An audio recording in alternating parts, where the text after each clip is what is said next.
بسم اللہ الرحمن الرحیم۔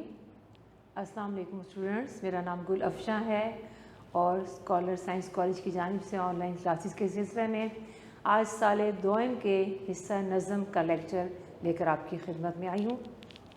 بیٹا آج جو نظم ہم نے پڑھنی ہے وہ ہے میرا جی کی نظم شکست کی آواز۔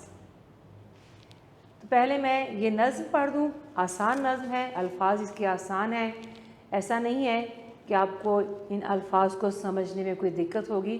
بہرحال پھر بھی جو مشکل الفاظ ہیں وہ میں آپ کو بتا دوں گی، لیکن اس سے پہلے میں یہ نظم کا ایک حصہ پڑھتی ہوں، پھر ہم اس کی وضاحت کی طرف جاتے ہیں۔ امنگوں نے میرے دل کو عجب الجھن میں ڈالا ہے، سمجھتا ہے کہ جو بھی کام ہے وہ کرنے والا ہے۔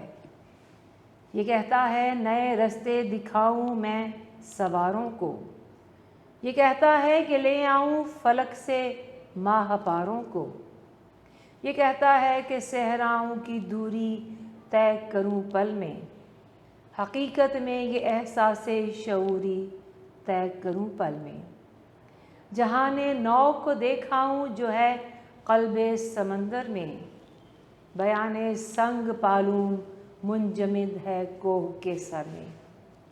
یہ کہتا ہے کہ ساری کائنات ایک ذرہ بن جائے، جو ہے لا انتہا وقفہ وہ بس ایک لمحہ بن جائے۔ جی بیٹا آپ نے دیکھا ہوگا اس نظم کا انداز، اس کے اشعار کہنے کو بہت آسان الفاظ ہیں، لیکن یہ انداز ایک نیا ہے۔ اس کا مطلب ہے کہ یہ جو شاعر ہے اس نے شاعری کا ایک نیا انداز اپنایا ہے۔ تو اس سے پہلے کہ ان اشعار کی وضاحت کی طرف آؤں، ان کا مفہوم آپ کو میں بتاؤں، سب سے پہلے میرا جی کے بارے میں دیکھ لیتے ہیں کہ یہ شاعر کون تھے۔ نام تھا میرا جی، لیکن اس نام سے تو انہیں شہرت حاصل کی، اصل نام تھا ان کا محمد ثنا ڈار۔ آپ دیکھیے کہ ان کو جس حلقے سے انہوں نے وابستگی اختیار کی ادبی دنیا میں، وہ حلقہ احباب ذوق اور ادبی دنیا ہے۔ یہاں سے وابستگی حاصل کرنے کے بعد ان کے جو خیالات تھے وہ بہت حد تک تبدیل ہوئے، بلکہ یوں کہیں کہ انہوں نے ان حلقوں کو ایک نئی جلا بخشی ہے۔ ان کا جو نظم کا انداز ہے وہ مختلف اس زاویے سے ہے کہ انہوں نے زندگی کو اس کی چکا چوند سے نکالا ہے اور اس کو نیم روشن سایوں کی طرف لے آئے ہیں۔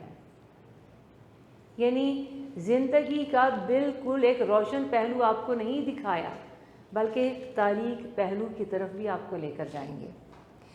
یہ زندگی کی تصویر بنانے کی بجائے کچھ دائرے اور کچھ خطوط بناتے ہیں، گویا ایک نیا خیال، ایک نیا تصور آپ کے سامنے لے کر آتے ہیں۔ اور وجہ کیا تھی؟ وجہ اس کی یہ تھی کہ انہوں نے مغربی شعراء کا مطالعہ کیا، مغربی شاعری انہوں نے پڑھی، اور اس کی وجہ سے انہوں نے جو نیا انداز تھا شاعری کا وہ اپنا لیا، اور یہ انداز ہمیں ان کی شاعری میں بخوبی نظر آتا ہے۔ بیٹا ایک بات معذرت کے ساتھ، محمد ثنا اللہ ڈار ہے، میں نے شاید ثنا ڈار غلطی سے یہاں پہ لکھ دیا ہے، محمد ثنا اللہ ڈار۔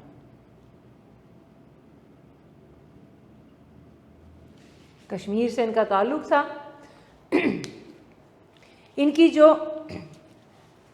کتابیں بہت مشہور ہوئیں، میرا جی کے گیت، میرا جی کی نظمیں، گیت ہی گیت، تین رنگ اور پابند نظمیں، یہ بہت مشہور ہیں۔ اور یہ بھی ایک پابند نظم ہے، شکست کی آواز، اور جو حصہ میں نے پڑھا ہے اس کے جو مشکل الفاظ ہیں وہ میں کچھ آپ کو بتا دوں، کچھ میں نے یہاں پر لکھے ہیں۔ ماہ پارے کہتے ہیں چاند کے ٹکڑے، یعنی ستاروں کو کہا جا رہا ہے۔ جہان نو کہتے ہیں نیا جہاں۔ بیان سنگ، بیان بات چیت، سنگ پتھر یعنی پتھروں کی باتیں۔ مشیت قدرت۔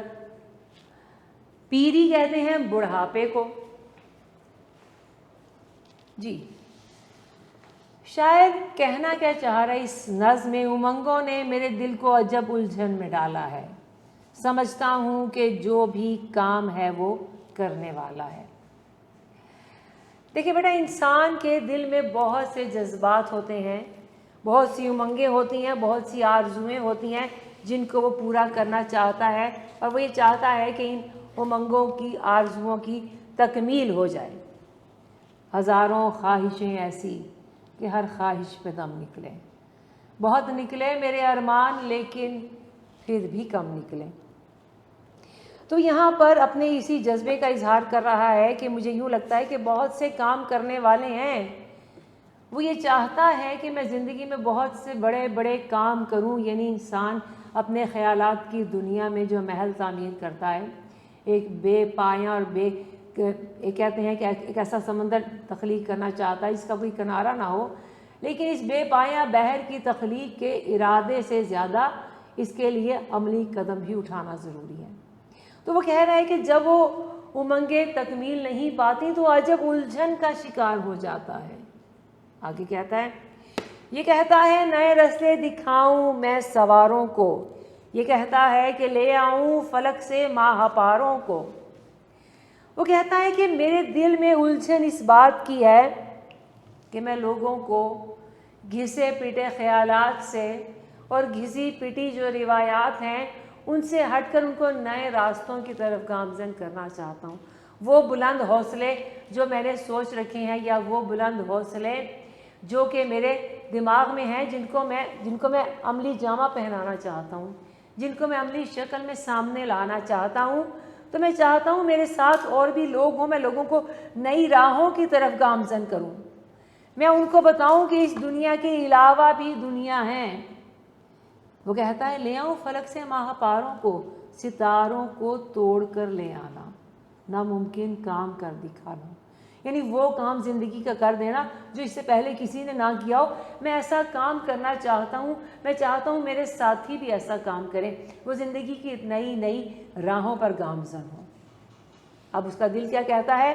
یہ کہتا ہے کہ صحراؤں کی دوری طے کروں پل میں، حقیقت میں یہ احساس شعوری طے کروں پل میں۔ وہ کہتا ہے کہ میں صحرا جو ایک وسیع ریت کا میدان ہے، وہ کہتا ہے کہ میں ایک پل میں اسے طے کر لوں، یعنی ان خوابوں کی اس دنیا میں رہتا ہے جہاں پہ وہ ہر ناممکن کام کو ممکن کرنا چاہتا ہے۔ جو آرزوئیں، جو امنگیں اس نے دل میں پالی ہیں، وہ ان کی تکمیل چاہتا ہے۔ اور وہ کیا چاہتا ہے کہ میں نئی نئی دنیایں دریافت کروں، میں نئے نئے خطوں پر جاؤں، نئی نئی جگہوں کو دیکھوں، چاہے وہ صحرا کتنا ہی وسیع کیوں نہ ہو، میں لمحوں میں اپنی احساس شعوری سے، حقیقت میں یہ احساس شعوری طے کروں پل میں، وہ اس احساس کے ساتھ، شعوری احساس کے ساتھ اس کو طے کرنا چاہتا ہے۔ وہ یہ چاہتا ہے کہ لمحوں میں حاصل کر لے، اگرچہ کہ یہ کام آسان نہیں ہے، لیکن اس کے ارادے بلند ہیں، اس کی ہمت بلند ہے، وہ یہ ناممکن کام کو بھی ممکن بنانا چاہتا ہے۔ پھر وہ کہتا ہے جہان نو کو دیکھاؤں جو ہے قلب سمندر میں، بیان سنگ پالوں منجمد ہے کوہ کے سر میں۔ اب وہ کہتا ہے کہ وہ جگہیں جو بظاہر لوگوں کو جہاں پر آنا ان کے لیے ناممکن ہے، میں اپنی دل کی نظر سے ان جہانوں کو بھی دیکھ رہا ہوں۔ میرے دل کی آنکھ ایک نئے جہان کو دیکھ رہی ہے جو عین سمندر کے دل میں آباد ہے۔ میں پہاڑوں کی ان باتوں کو بھی سن رہا ہوں، پہاڑوں کے دلوں میں چھپے ہوئے ان پتھروں کی گفتگو کو بھی سن رہا ہوں جو منجمد ہے، جو برف پوش ہیں، لیکن ان کے اندر چھپے ہوئے پہاڑوں کی جو باتیں ہیں میں وہ بھی سن رہا ہوں، کیونکہ یہ اس کی خواہش ہے جس کو اگرچہ کہ پا لینا آسان نہیں ہے، لیکن اس کا دل اسے کہہ رہا ہے کہ تم قدم بڑھاؤ، یہ تمام چیزیں تمہارے بس میں ہیں، تمہارے اختیار میں ہیں۔ وہ اپنے خیالات کی دنیا میں انہیں حاصل کر چکا ہے، وہ نئی نئی دنیا کو دیکھ رہا ہے، نئے نئے زمانوں میں جا رہا ہے۔ پھر اس کا دل کیا کہتا ہے؟ یہ کہتا ہے کہ ساری کائنات ایک ذرہ بن جائے، جو ہے لا انتہا وقفہ وہ بس ایک لمحہ بن جائے، اصل میں وہ ساری کائنات کو تسخیر کرنا چاہتا ہے، ساری کائنات کو حاصل کرنا چاہتا ہے، ساری کائنات کا سفر کرنا چاہتا ہے۔ حالانکہ یہ کائنات اربوں کھربوں ستاروں کہکشاؤں سے بھری ہے، لیکن اس کی خواہش کیا ہے کہ یہ جو ایک لا انتہا، ایک ایسا وقت جس کی کوئی انتہا نہیں ہے، وہ اس وقت کو بھی ایک لمحے میں حاصل کر لینا چاہتا ہے۔ اپنی ہمت سے، اپنے ارادے سے وہ اس کائنات کو تسخیر کرنا چاہتا ہے، لیکن یہ تسخیر مشکل ہے، یہ جدوجہد، یہ ہمت ایک بہت زیادہ حوصلے کی متقاضی ہے، اور وہ حوصلہ اس کے پاس تو ہے، لیکن بدقسمتی اس شاعر کی یہ ہے کہ جب وہ اپنی آس پاس کی دنیا پہ نگاہ دوڑاتا ہے تو اس کو اپنے جیسے بلند حوصلہ، بلند ہمت لوگ نظر نہیں آتے۔ کیا کہتا ہے وہ آگے؟ مگر اونچے ارادے ہیں تو کیا اونچے ارادوں کو سمجھنے کا نہیں ہے احساس حاصل سیدھے سادھوں کو۔ وہ کہتا ہے کہ ارادے تو میرے بہت اونچے ہیں، لیکن دنیا کے جو سیدھے سادھے لوگ ہیں وہ ان باتوں کو سمجھ نہیں پا رہے۔ میں کیا کہنا چاہ رہا ہوں، میں کیا خیال ان کو دینا چاہ رہا ہوں، میں ان کو کس دنیا کی طرف لے جانا چاہ رہا ہوں۔ کہتا ہے یہ سیدھے سادھے لوگ ہیں، یہ اس چیز کو کیوں نہیں سمجھ رہے۔ کہتا ہے میرے ارادے تو آسمان سے زیادہ بلند ہیں، چاند سورج ستاروں سے بہت زیادہ بلند ہیں۔ کہتا ہے میرا جو خیال ہے وہ تو مجھے افکار کی دنیا میں اس دنیا تک لے جاتا ہے جہاں تک لوگوں کی سوچ بھی نہیں جاتی ہے، لیکن یہ سیدھے سادھے لوگ اپنے کمزور ارادوں اور کم حوصلوں سے آگے بڑھنے کی بات ہی نہیں کرتے۔ یہ اپنے کم ہمتی کے ساتھ زندگی کے دشوار جو راستے ہیں ان کو طے کرنے کی طرف ہی نہیں آتے۔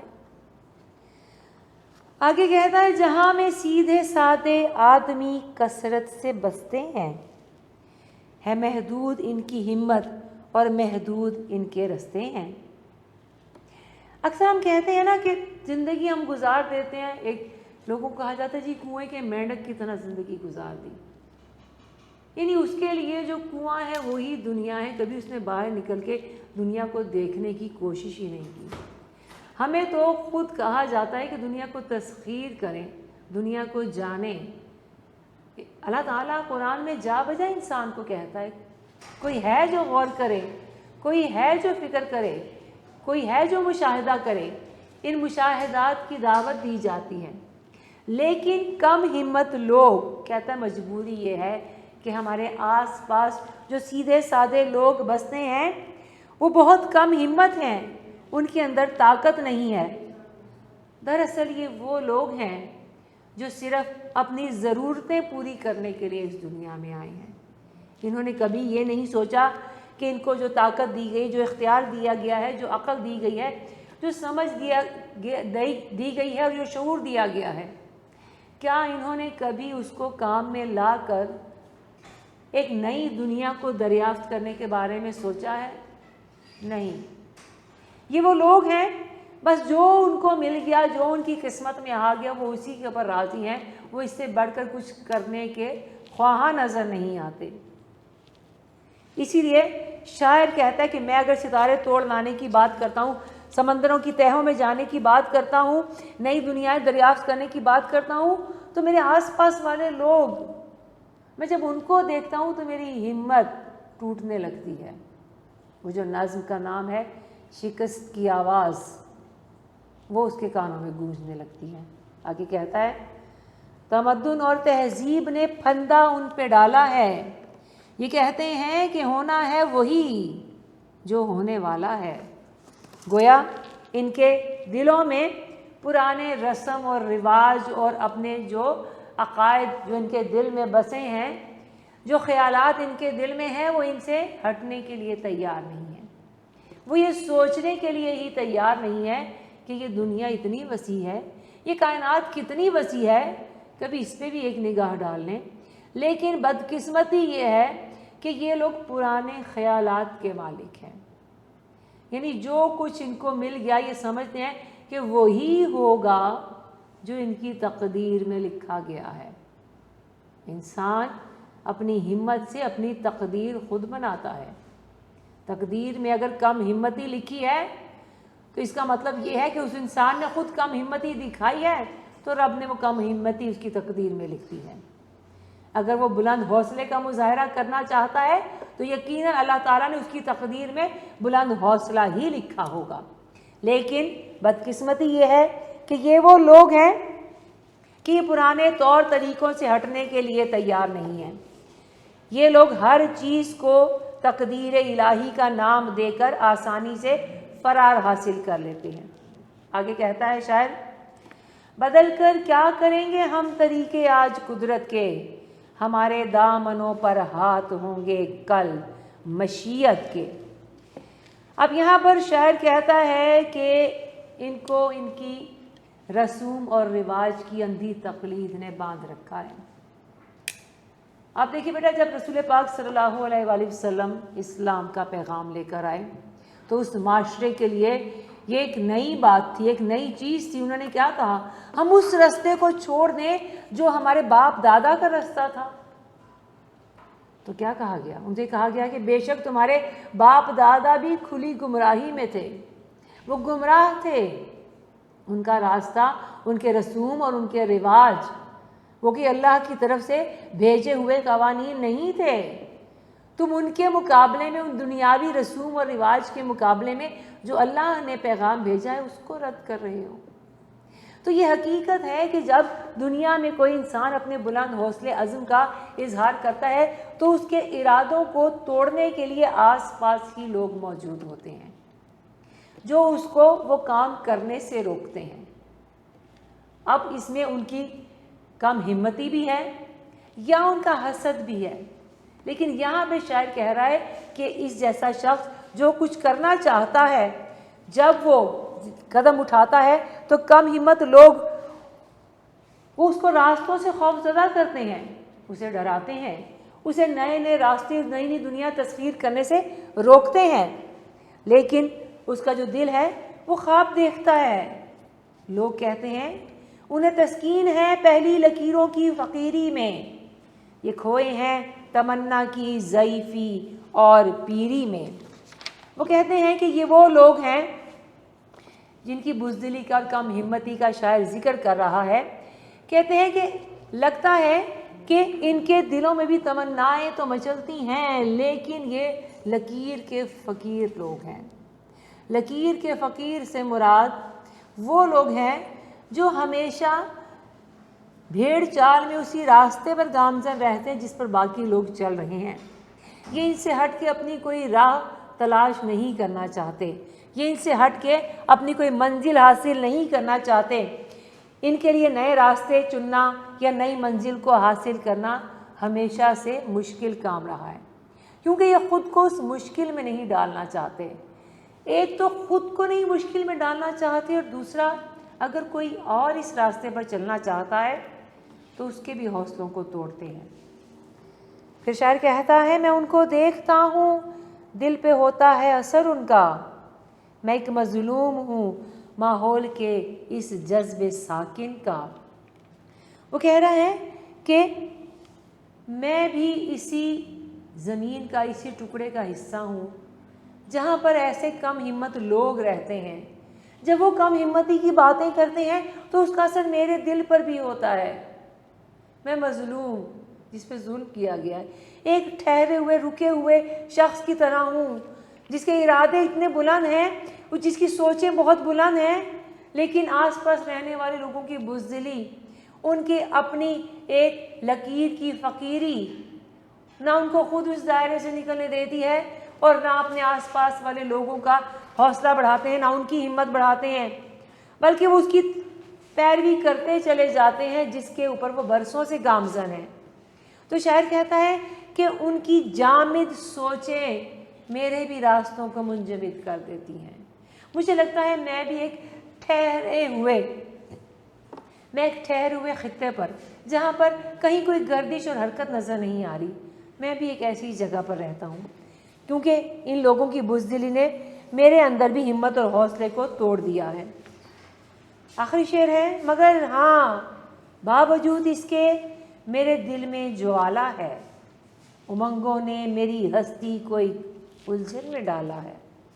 وہ کہتا ہے کہ اس کا مطلب یہ نہیں ہے کہ ان کی باتیں سن کر میں نے اپنے آپ کو کم ہمتی میں ڈال دیا ہے، میرے ارادے آج بھی بلند ہیں، میں آج بھی بلند ہمتی کا مظاہرہ کرتا ہوں، لیکن اس کا مطلب ہرگز نہیں ہے کہ میرے اندر جو ایک جوالا، ایک آگ کا گولا، یوں سمجھ لیجئے کہ ایک آگ کا شعلہ جو کچھ کرنے کے لیے، تسخیر کرنے کے لیے بھڑک رہا ہے، یہ آگ جل رہی ہے، یہ آگ مجھے نئے نئے خواب دکھاتی ہے، یہ آگ مجھے آسمان سے تارے توڑ لانے کا سبق دیتی ہے، یہ مجھے نئی نئی دنیاؤں کو آباد کرنے کی طرف لے کر جاتی ہے، لیکن یہی آگ میرے بلند ارادوں کو اور اس ماحول کو بھی جن میں یہ کم ہمت لوگ رہتے ہیں، وہ اس آگ کو بجھاتے ہیں۔ اور کبھی مجھے یوں لگتا ہے کہ جیسے میرے خواب بھی اس آگ میں جھلس رہے ہیں۔ میں کرنا بہت کچھ چاہتا ہوں، لیکن یہ کم ہمت لوگ میرے ارادوں کو توڑ دیتے ہیں کہ مجھے اپنے ارادوں کو پورا کرنے کا کوئی حل نظر نہیں آتا، کوئی صورت نظر نہیں آتی ہے۔ کہتے ہیں اس چیز نے مجھے ایک الجھن میں ڈال رکھا ہے، میں کیا کروں اور میں کیا نہ کروں، میرے ارادے مجھے کیا کہتے ہیں، ماحول مجھے کیا کہتا ہے۔ گویا مجھے لگتا ہے کہ جو آگ میرے دل میں جل رہی ہے وہ دھیرے دھیرے مجھے بھی اندر سے بھسم کر رہی ہے، میری ارادوں کو بھی جلا رہی ہے، لیکن میں چاہتا ہوں کہ کاش ایسا ہو کہ جو خواب میں نے دیکھے ہیں میں ان خوابوں کو پورا کر سکوں، میں اپنے ارادوں کو پورا کر سکوں۔ بیٹا موضوع اس کا ہمت اور کوشش سے آگے بڑھنے کا ہے، اور اس کے متعلق بہت سے اشعار آپ نے سن بھی رکھے ہوں گے۔ ہے جستجو کے خوب سے ہے خوب تر کہاں، اب دیکھیے ٹھہرتی ہے جا کر نظر کہاں، نہ تو زمیں کے لیے ہے نہ آسماں کے لیے، جہاں ہے تیرے لیے تو نہیں جہاں کے لیے، عروج آدم خاکی سے انجم سہم جاتے ہیں، کہ یہ ٹوٹا ہوا تارا مہ کامل نہ بن جائے۔ اس کے علاوہ چند اشعار ہیں جو میں نے بورڈ پر لکھی ہیں، بیٹا وہ بھی دیکھ لیجئے۔ ارادے باندھتا ہوں، سوچتا ہوں، توڑ دیتا ہوں، کہیں ایسا نہ ہو جائے، کہیں ویسا نہ ہو جائے۔ یعنی میں نے تو ارادے باندھے ہیں، جب اپنے آس پاس لوگوں کو دیکھتا ہوں تو میں بھی شک میں پڑ جاتا ہوں کہیں ایسا نہ ہو جائے جیسا ان لوگوں نے کم ہمتی کی مجھے ڈرایا ہے، تو کہیں واقعی ایسا نہ ہو۔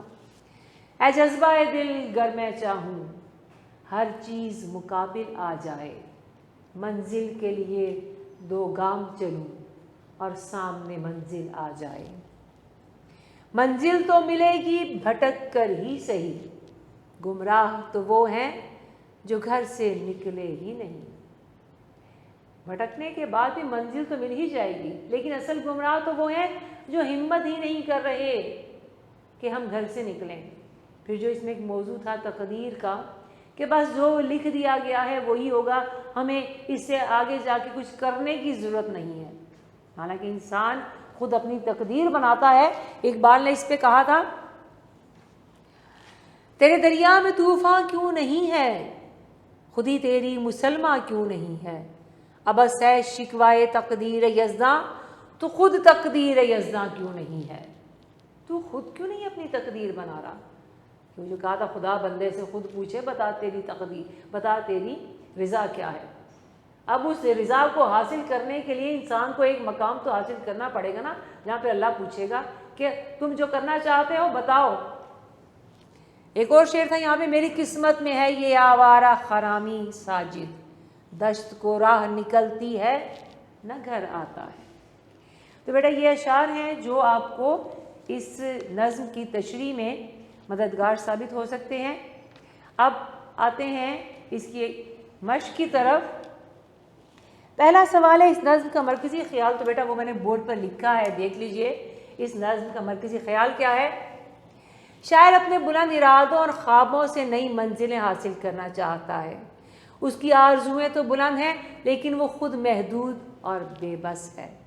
شکست کی آواز اس کے حوصلوں کو پست کرتی ہے، ہمت کے باوجود کچھ نہ کر پانے اور اپنے آس پاس کے لوگوں کی بے ہمتی اور پرانی سوچ اسے الجھن میں ڈالتی ہے۔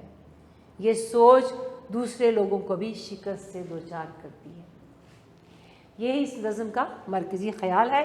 اور اب آتے ہیں اس کے باقی سوالات کی طرف۔ اس کا اگلا سوال ہے، شاعر اپنے دل میں کس امنگ کا ذکر کرتا ہے؟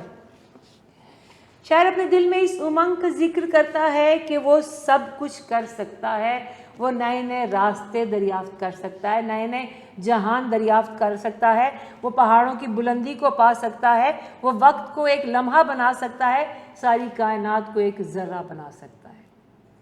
جو خواہشات کے اس نے محل تعمیر کیے تھے، اس میں وہ ہر چیز کو ناممکن کو ایک ممکن صورت میں سامنے لا رہا ہے۔ اگلا سوال ہے کہ آسمان سے کن کو لانے کی خواہش کا اظہار کرتا ہے؟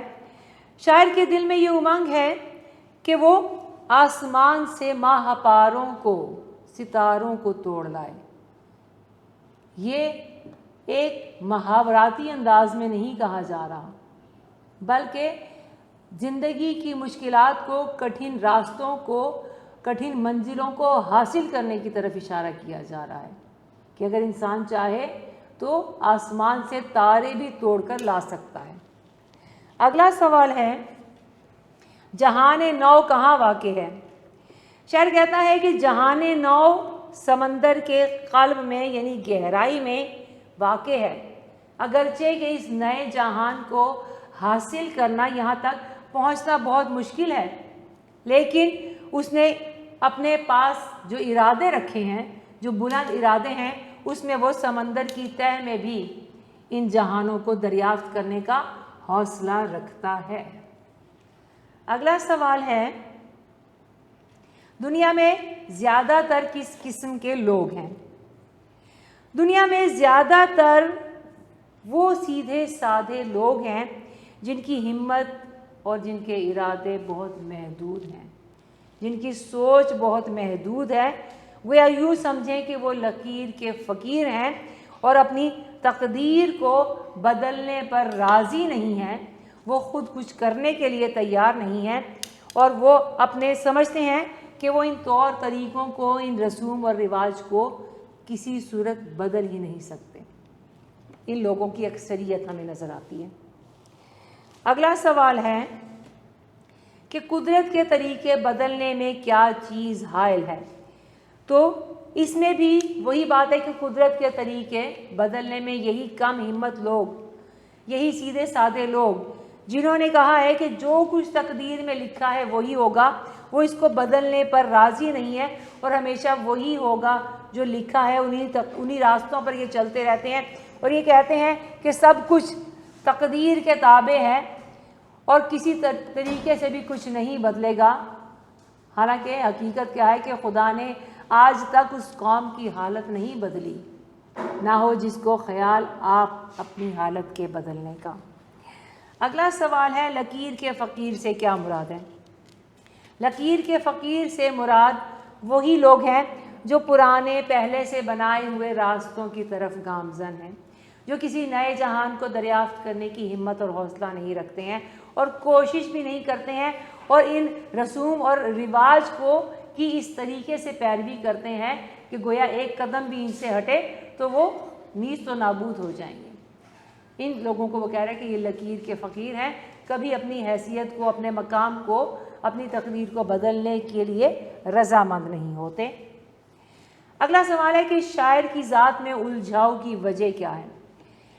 شاعر کے ارادے بہت بلند ہیں، اس کے خیالات بہت عظیم ہیں، وہ نئی دنیایں، نئے آسمان، نئے جہان تراشنا چاہتا ہے، لیکن الجھن کا شکار ہو جاتا ہے جب اپنے آس پاس کم ہمت لوگوں کو دیکھتا ہے، جب وہ یہ دیکھتا ہے کہ لوگ نہ صرف اس کو ڈراتے ہیں بلکہ اس کو نئے جہانوں کو دریافت کرنے سے بھی روکتے ہیں، اور وہ چاہتے نہیں کہ کوئی اور بھی ان کو دریافت کرے، تو اس کی ذات کے اندر جو تناؤ ہے، جو الجھاؤ ہے، وہ بڑھتا چلا جاتا ہے۔ وہ اس گو مگو کی کیفیت میں آ جاتا ہے کہ ارادوں کو پورا کرنے کے لیے وہ اپنے دل کی طرف دیکھے یا اپنے آس پاس والے لوگوں کو دیکھے۔ اگلا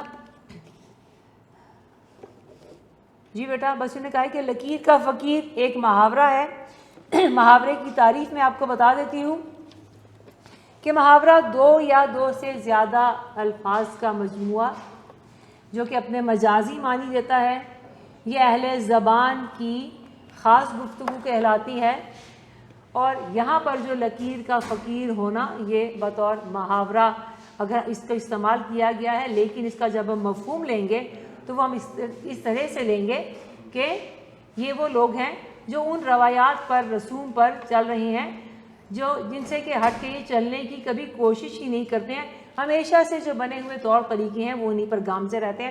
ایسے لوگوں کو لکیر کا فقیر کہا جاتا ہے۔ تو بیٹا امید ہے آپ لوگوں کو یہ نظم سمجھ آئی ہوگی، اور کچھ اشعار میں نے لکھے ہیں، مرکزی خیال بھی ان کا لکھا ہے، تو کوئی بالکل بھی آسان نظم ہے، اس کا مفہوم کوئی ایسے اس میں گھما پھرا کے کوئی بہت پیچیدہ بات اس نے نہیں کی، آسان الفاظ میں بتایا ہے کہ زندگی کا مفہوم وہ کیا چاہتا ہے اور اس کو حقیقت کیا نظر آتی ہے۔ بیٹا امید ہے آپ لوگوں کو یہ سمجھ آیا ہوگا۔ بہت بہت شکریہ آپ سب کا۔ اللہ حافظ۔